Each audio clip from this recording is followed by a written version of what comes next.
Hello and welcome to India's World. Prime Minister Narendra Modi is to travel to Iran from May 21st.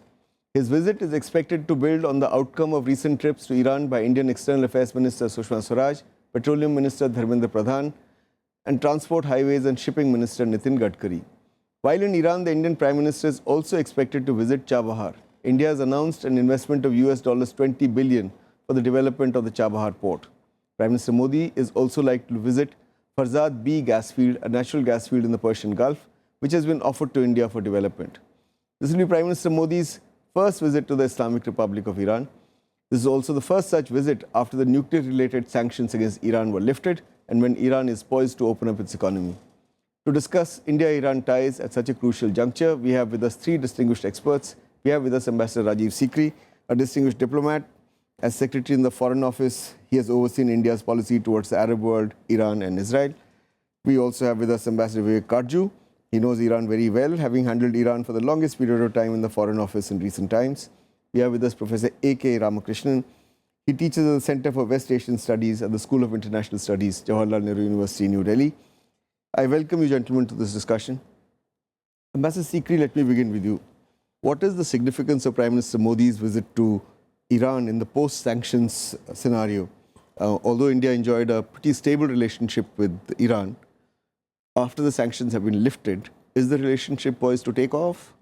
I certainly hope so, because after President Khatami's visit here as Chief Guest of Republic Day in 2003, we didn't have a bilateral visit. There was a visit of Mr. Modi for the NAM summit and, on the margin some bilateral stuff was done.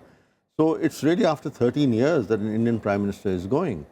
And I think that we have lost a lot of time with Iran. There have been misunderstandings that developed. These need to, I think they're over, but now the question is how to take advantage of the opportunities that are emerging after Iran is free of sanctions. And I'm very glad that Prime Minister Modi has decided to pay what I think is going to be a standalone visit to Iran, because in the coming months and years, Iran will be a very important geopolitical player in the region. It's also critical for our Afghanistan policy, Central Asia policy, for energy security and all these factors. Yeah. Vivek, diplomatic sources have been saying that Iran is the missing link in Prime Minister's plans for the Middle East and West Asia. So what are Prime Minister's and India's plans for West Asia and how does Iran fit into them?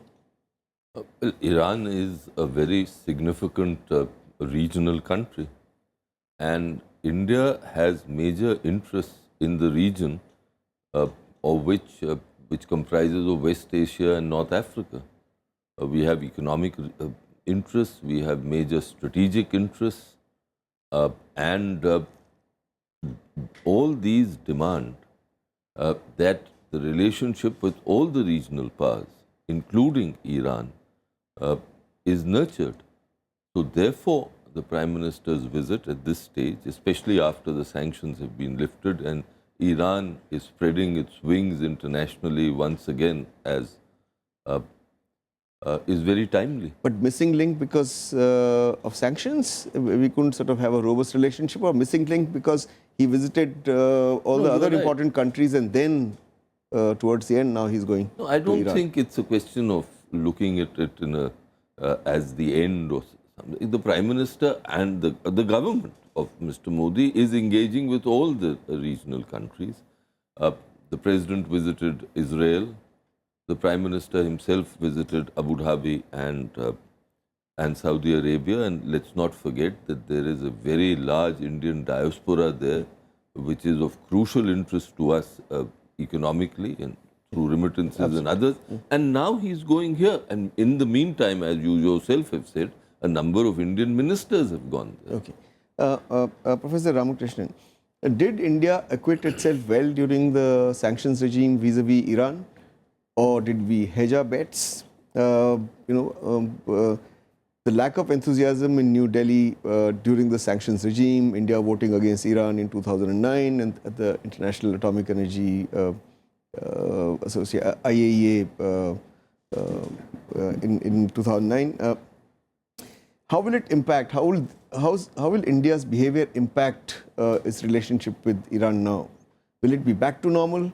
Will the Iranians understand that, India had to behave in a particular way given the international situation, or would they have expected more? Actually, on the IAEA vote, etc., even though it's a thing of the past, we don't want to talk about it too much. In India, we refrain from doing that. But it has been a major influencing factor in Iran's calculations about India because of that traditional kind of civilizational thing, etc., which has always been the core of it. But the kind of problems that we ended up on oil trade, on many of the investment issues and so on during the sanctions period, now, as was mentioned earlier, now is the opportunity to move forward because there's a new atmosphere. Okay. And there are both international and regional factors for that. Yeah. So, do you agree with him that this, what happened at the International Atomic Energy Agency will not come in the way now? And, it will be a factor, but not much of a factor, and Iran will be looking forward. I think while it's a matter of the past, it was a very important development in our relations, and we had a huge setback to our relations. So we are back on track, but I think that uncertainty remains to some extent, and the Iranians, as I can see it, keep wondering, is India serious? Because even Chabahar, you mentioned about Chabahar, this has been going on for 13 years. We can't make up our minds. And somehow I think I can't help feeling that much of the loss of momentum in our India-Iran relations was not just because there were the sanctions, but also we were succumbing to American pressure. Okay. All right. We need to take a break at this point. We'll be back again in a bit. Stay with us. Don't go away.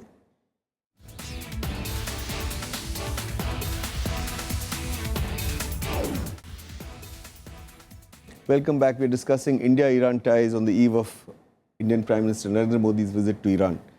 Vivek, one of the highlights of this visit will be a meeting between Prime Minister Modi and the Iranian Supreme Leader Ayatollah Ali Khamenei. Now, the Iranian leader does not meet all visiting dignitaries. It's a rare moment when he decides to meet somebody. So what is the significance of this meeting? I recollect that he met Prime Minister Vajpayee when Mr. Vajpayee travelled to Iran in April of 2001. So, in a sense, he meets leaders of major countries, and India is a major country for Iran.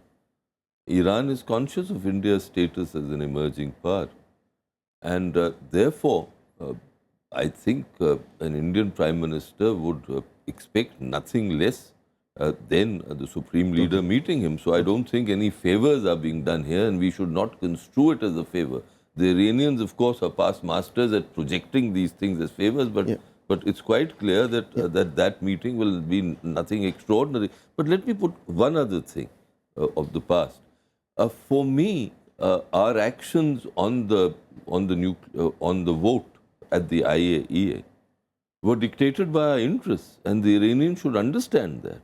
Okay, fair enough. But on this point of Iranians being past masters at projecting things in a particular way, my question to you is how difficult or easy is it to build relations with Iran, because it is known to disregard sovereign guarantees, it is known to manipulate commodity prices at will. So even in normal times, is it difficult to deal with Iran, or is it easy? It's not very easy, because the Iranians have a knack of getting things done through their own means and ways. Some of these interventions in price mechanisms, etc., are dictates of the sanctions regime. That need not necessarily be an important thing now, but that comes up when the the dues that the refiners have to pay, etc., and determining the interest rate and other things would be an issue.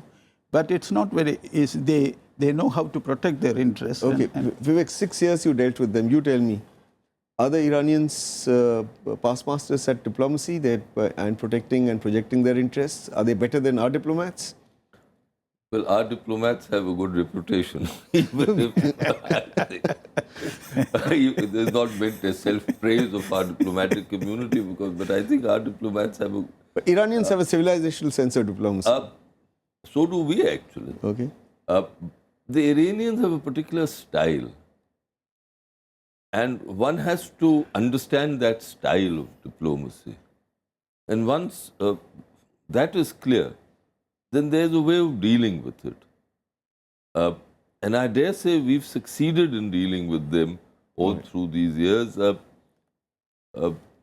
Let me leave it at that. All right. So if we knew how to deal with Iran, then why didn't we, as you pointed out earlier, 13 years we've been interested in Chabahar, and the project hasn't moved forward. And each time there's a visit, we say, oh, this time Chabahar will be signed, and this time it will become a deep sea port, and we'll get links to Central Asia. Well, we haven't looked at it seriously enough. I mean, so the fault lies with us. Notwithstanding what Vivek has said, I maintain that we went too far in 2006 and 2005 and 6 on the Iran vote. All that was required was an abstention. Even the Americans didn't want anything more. So we lost the various contracts. And I think there was a certain loss of trust at that time. Regaining that trust is important. Secondly, because of our complicated procedures and so forth, it takes a lot of time to come to any decision. Yeah. And we have not been able to resolve this Chabahar. I hope it can be done now. Yeah. But coming to dealing with the Iranians, they are very skilled diplomats, no question about it. And there are also a certain element of arrogance in their behavior. You have to understand that and deal with them, and as I say, do some saudebazi with them. They're traders. So you wanted to say something? No, on Chabahar, we've been tardy. But look, the Iranians haven't been terribly enthusiastic too, because let us face it, there are vested interests in Iran, both in the commercial community, in their transport community, as well as politically. So those who do business from Badr Abbas don't want Chabahar to come up? That is it. In Iran itself. And I'm not quite clear even today if there is real enthusiasm in Iran of moving ahead on Chabahar. Okay, so but is there enthusiasm for the North-South transport corridor, which not only India and Iran, but several other stakeholders are there? If the Iranian system has come to a consensus, and there are different poles in the Iranian system, as we know, I would be delighted. Because I think it is to India's advantage, it is to Iran's advantage, and our region's advantage if these corridors develop, including this. After all, it was visualizing this corridor that we built the Dilaram road, and for that road we paid a price not only in money but in Indian blood. So we were serious. Yeah. Professor Ramakrishnan, so if this international North-South transport corridor comes up, could it become an alternative to China's OBOR, the One Belt, One Road initiative, linking China to Central Asia, and this will link us through Iran to Central Asia? Any movement along those lines, because it involves so many countries, Central Asia, Russia, Turkey, and so on. So it's something little bit far beyond, I think, of the current situation. But the port is very significant, which an important step can be taken now, concrete step can be taken now. On that aspect, it's very important. Okay. The Afghans are saying that it's going to come up. There was this statement by the... Well, the Indian media is saying it's going to come up. We don't know. Yeah. But this is an opportunity to do that, I think. Okay, but why has the Farzad B gas field development been delayed? We had committed $1 billion for it, and there was a time the Iranians came here and said, look, if you're not going to invest, we'll go to the Chinese. Do you think this time around we would push ahead with that? I think so. I think Farzad B will come about.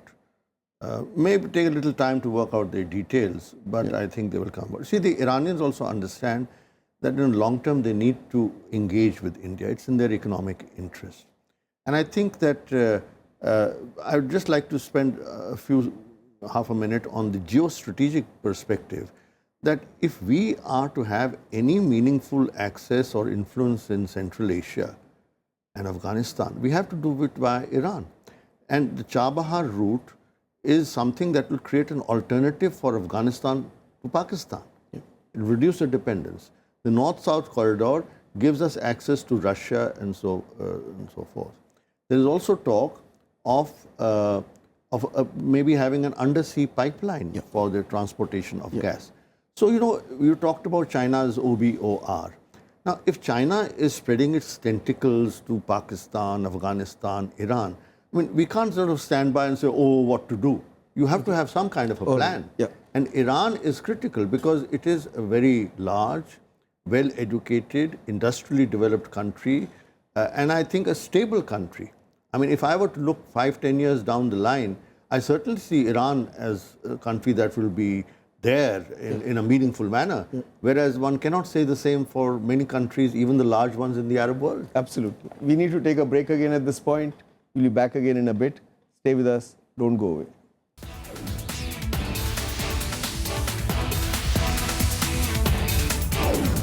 Welcome back. We're discussing India-Iran ties on the eve of Prime Minister's visit to Iran.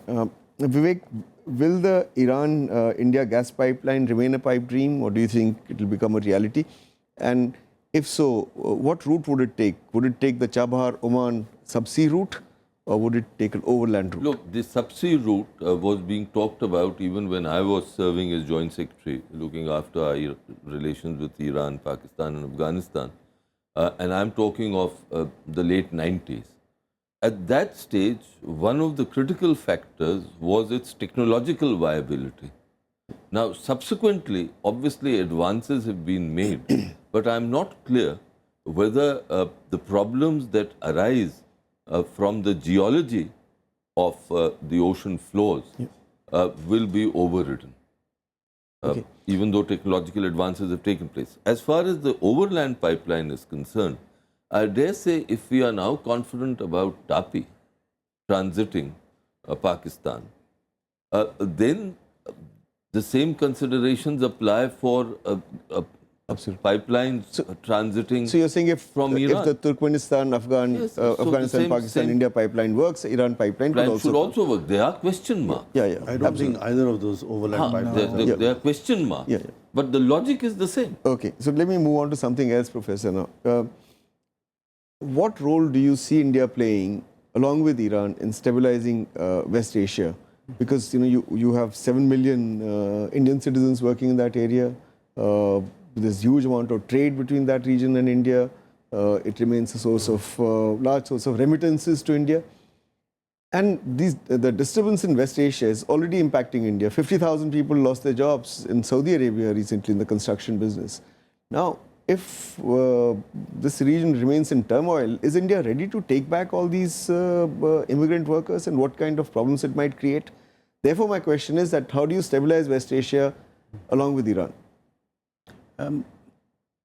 It's a big question. Actually, the visit to Saudi Arabia and UAE earlier, and now to Iran, there is an important balancing act there, because both Saudi Arabia and Iran are major regional players.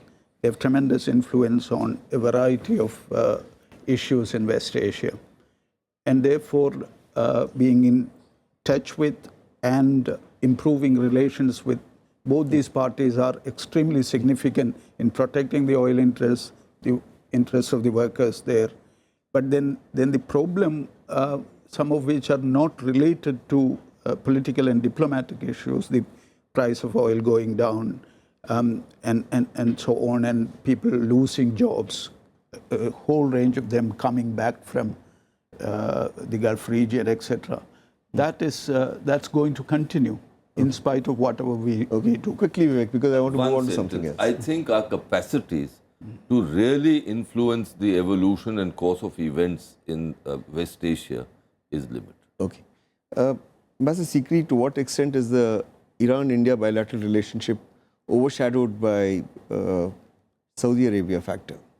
No, I think Saudi Arabia has its own importance for the reasons that have already been mentioned. We have 2 million Indians living and working there, their remittances. It's a major supplier of oil. It's the pilgrimage destination for Muslims in India.